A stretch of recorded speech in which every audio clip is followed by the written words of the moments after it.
The last video we shared with you provided some insights into why sourcing is a key skill that you need to get, and some tools and techniques you can use to get an appropriate property.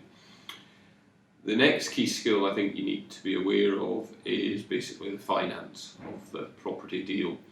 And what this video is going to do is share with you the approach I use when I need to fund deals. And in particular, the areas I would like to cover is what are the sources of funds that I utilise, who are the specialist people that I leverage to make sure I have the wide access to the market for funds available. Third, some basic tools that you need to use to help you understand when you're going to need funds and how to make sure you're using funds efficiently, so you're paying the lowest aggregate interest rate overall. And then finally, I'm going to finish with some top tips that I'd like you to take away for funding deals. I'd like to share with you the sources of funds that you can utilise to acquire your properties.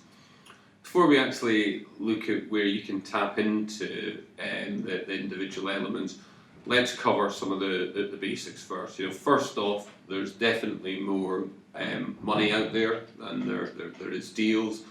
And typically when I work with investors and we look at all the options open to them, we can untap into excess supply that they weren't aware of. Secondly, when you're looking to source funds, I firmly believe you want to run out of your own funds first. And you want to do that because that's normally going to be the cheapest debt that you can get. It's normally sitting in your bank account, earning very little. Obviously, you need to make sure you maintain a buffer for your personal life and also for your business. But anything above that, you should be using your funds before going to a third party. Next, you want to consider the aggregate cost of debt across your portfolio. And common sense tells you want to take products with the cheapest rate available for you. And that's what you will do in the majority of cases. However, like most things in life, it's not black and white, there's different greys and different colours in between. So sometimes you may take a dearer rate because you may have an investor that you want to keep happy and you want to keep recycling their cash. So to do that, to make sure you have a long-term relationship, you may be prepared to pay a slightly dearer rate. You may also need to complete something on speed, and certain lenders will take significant time. You may have to go to a slightly dearer product based on that. And finally, depending on where you are in your journey, if cash flow is a driver for you, and certain lenders will only provide you capital and interest repayment mortgages, compared to others who just do interest only, you may have to choose the one that does interest only. So recommendation is look to get the aggregate rate as low as you can, but consider the other factors as well. Okay, so when we talk about sources of funds, as I say, the key thing is to start with the ones that are typically going to provide you the lowest rate of interest. So if you're lucky, you've got some savings in the bank. Again, you can use that for your full deposit or part towards your deposit. Second cheapest rate typically available to you is the equity in your own house. You can get mortgage rates for your own house, sub 2%. It really is very cheap money now. You don't have to do very well in property to beat a 2% yield. Even prime London typically will give you higher than a 2% yield return. Second area of property is if you've already got some buy-to-lets or some investment properties, and if they've performed well during a time period, you may have additional equity that you can tap into there. Typically in buy-to-let mortgages, to kind of HMOs, to commercials, you'll be paying anything between 3% up to 6.5% at the top rate. So again, tapping into your own equity from investments, you should be able to get a far better return with a new property purchase. A lot of us have companies, and if they're performing well, they've got profits, costs, tax implications to take the money out of the company. So why not use your retained profits within your company towards purchasing investment properties? Pension schemes have grown hugely over the last 4 or 5 years, particularly the SAS pension schemes, and I'll do a video later on about how I've used that. But a lot of investors have come to the realisation that they can transfer existing pension schemes into a SAS pension scheme, and they can utilise the funds from that. You have to get proper financial advice on this, and you have to work with specialists for it. But it's a great way to use your own money that you may not have access to until you're at least 55, and use that now and get better returns on property. Also, the great thing about SAS pension schemes is though the rules of it means that you can basically use about 50% of the scheme for your own products and projects, and then you can use 50% of the scheme to lend to other investors. So working with other investors who've got SAS pension schemes, they typically want to lend that money out. So that can be another great source of funds available to you. Crowdfunding has exploded over the last couple of years. It is one of the really kind of innovative new ways for raising finance for property purchases and other business purchases and just retail purchases. What I would say about crowdfunding is you really want to work with someone who's a specialist in the property market, who's got a track record, to make sure that you know that you're going to get the funds when you've been told that you get them. You can also use creative strategies at the appropriate time with buyers. So if buyers don't actually need the full cash price for their purchase now, and that may be for a number of reasons. It may be that they simply don't want it and that you can potentially give them a better return. It may be that they've got actual tax implications on it. It may be that you'll pay them more money at a later date. So if you use strategies such as lease options, whereby you acquire a property on an option agreement where you agree to pay a monthly lease to the owner, and then you have the option to acquire that property at a future date. Similarly, an exchange and delayed completion is when you exchange on a property immediately, but you delay the completion for 1 year, 5 years, 10 years. And I've used that strategy a number of times in the last couple of years. I might add for each time I've used it, it's been in the seller's interests rather than mine. Won't work in every case, but for certain cases it works well for the seller. Unfortunately, at one point you will run out of money, so ultimately you do have to earn more money to pay towards it. You can do that in a number of ways. You may do it by actually selling off properties, realising the gain. You may do it by doing flip deals to give you a profit so that you can then put that into buy to hold. You may simply have to work harder in your day job, get a better job. You can also look at though how much money you're spending, and is there ways to actually cut costs, and I'll talk a bit more about that when I go through top tips. Another simple way to get more funds is by earning more money, and that can be done in several ways. And getting a better job, potentially working more overtime in your work. It can also be applied by doing different property strategies. You may sell some existing properties. You may also sell some existing stuff from your house that you're not using anymore. You may do a proper strategy for 6 months or 12 months to raise extra cash, for example, doing flips or doing debt developments that then gives you a larger chunk of funds that you can then use to do buy to hold. And finally, you can use other people's money. You need to be aware of a number of things when you use other people's money. One, it's a huge respect. I've got huge respect for any banks that lend me money, but I've got even bigger respect for when I'm working with private individuals. It's money that they've worked hard for. It's money that they're typically using for inheritance, and there's a real duty of care to make sure, one, you're only borrowing it when you know what you're fully doing, and two, you're only borrowing it for deals that are financially viable, and you're 100% sure that they're financially viable. And three, that you're doing it in a proficient manner, so you're not leveraging your portfolio up to 100%, which would mean if the market ever goes against you, you cannot pay back the investors. Property is a long-term business, and if you firmly believe, if you ever come to a situation when you cannot pay back a private investor, your time in the industry will be short-lived. So we've talked about different sources of funds that are available to you. Now I'd like to share some insights to how I use certain processes to make sure I can use those funds effectively. So the first thing is I leverage specialists. There's lots of debt finance available there.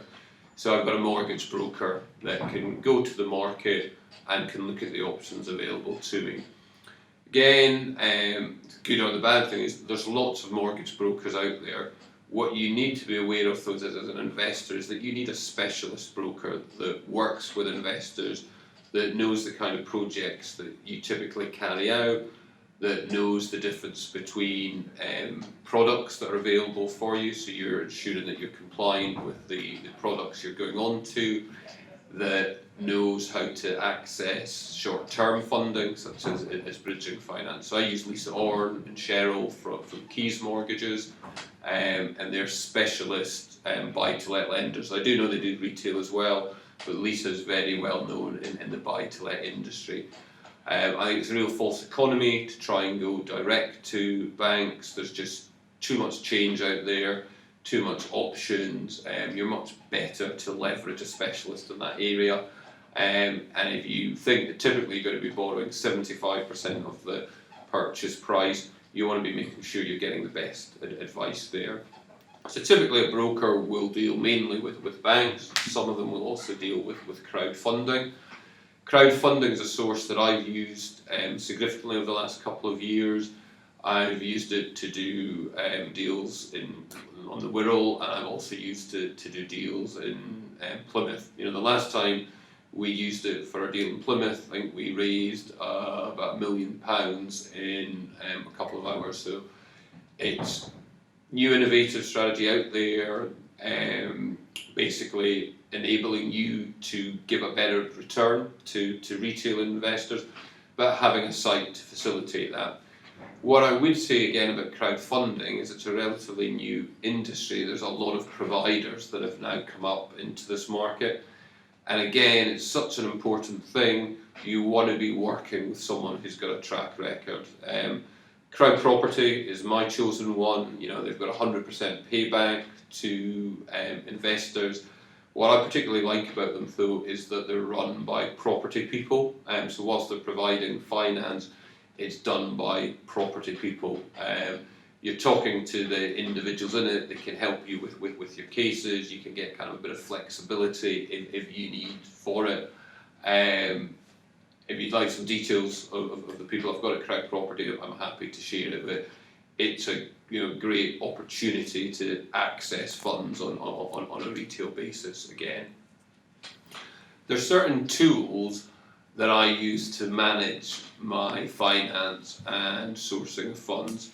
The first tool is a simple cash flow statement, and that shows my incomings and outgoings every month over a 12-month rolling period. That's crucial because that enables me to understand when I'm actually going to need funds and when I'm actually going to have to raise funds.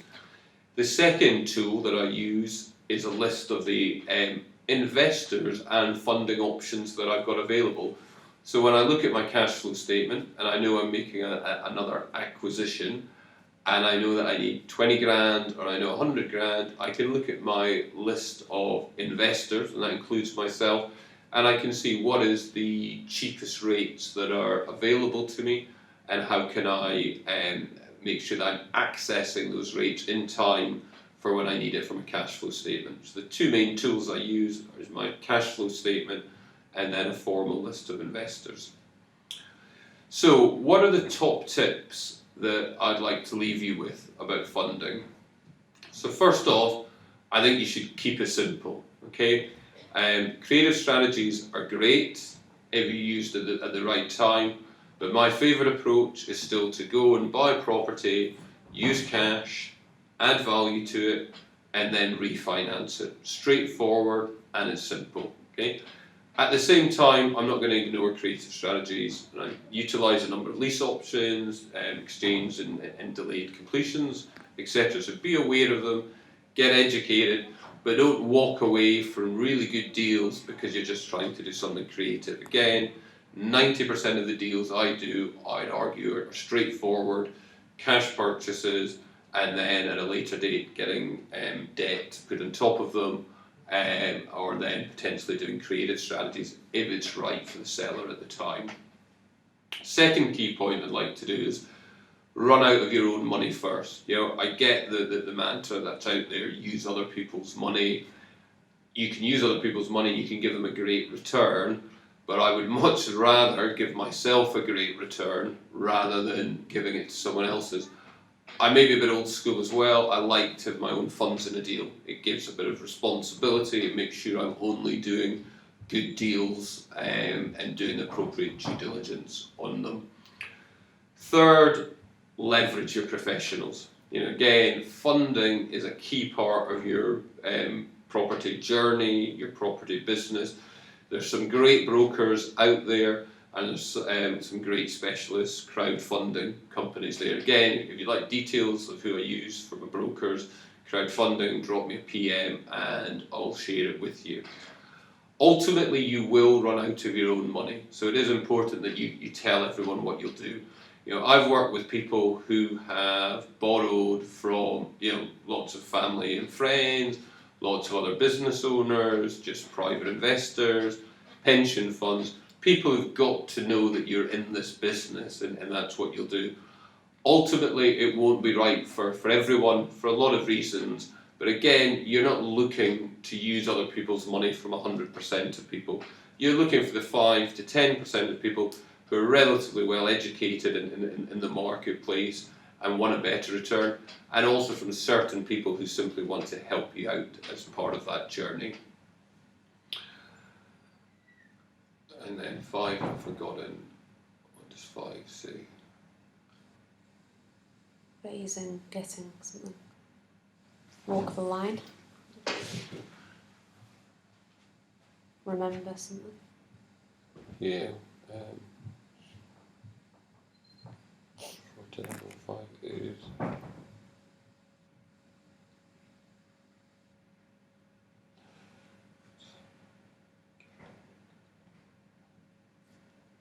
Okay, yeah, 5 is yeah.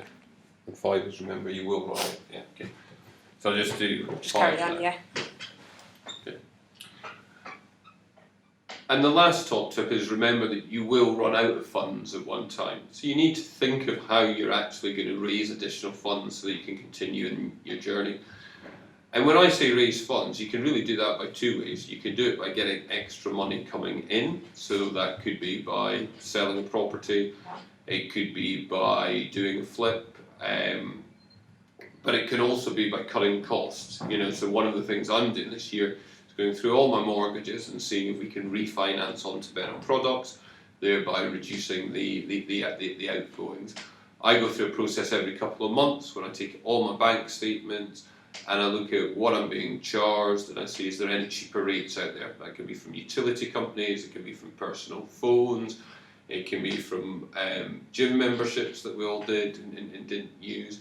And it's important to, you know, look at how you can get extra money by doing income generating stuff, but at the same time make sure that you're not just wasting money. You know, my aim is to reach my financial goals with the least amount of properties as possible, so it's important that you have a tight ship that's supporting you from behind. Okay. If anyone would like a copy of the cash flow statement that I use, please drop me a PM message and I'll send it to you. Thanks for listening.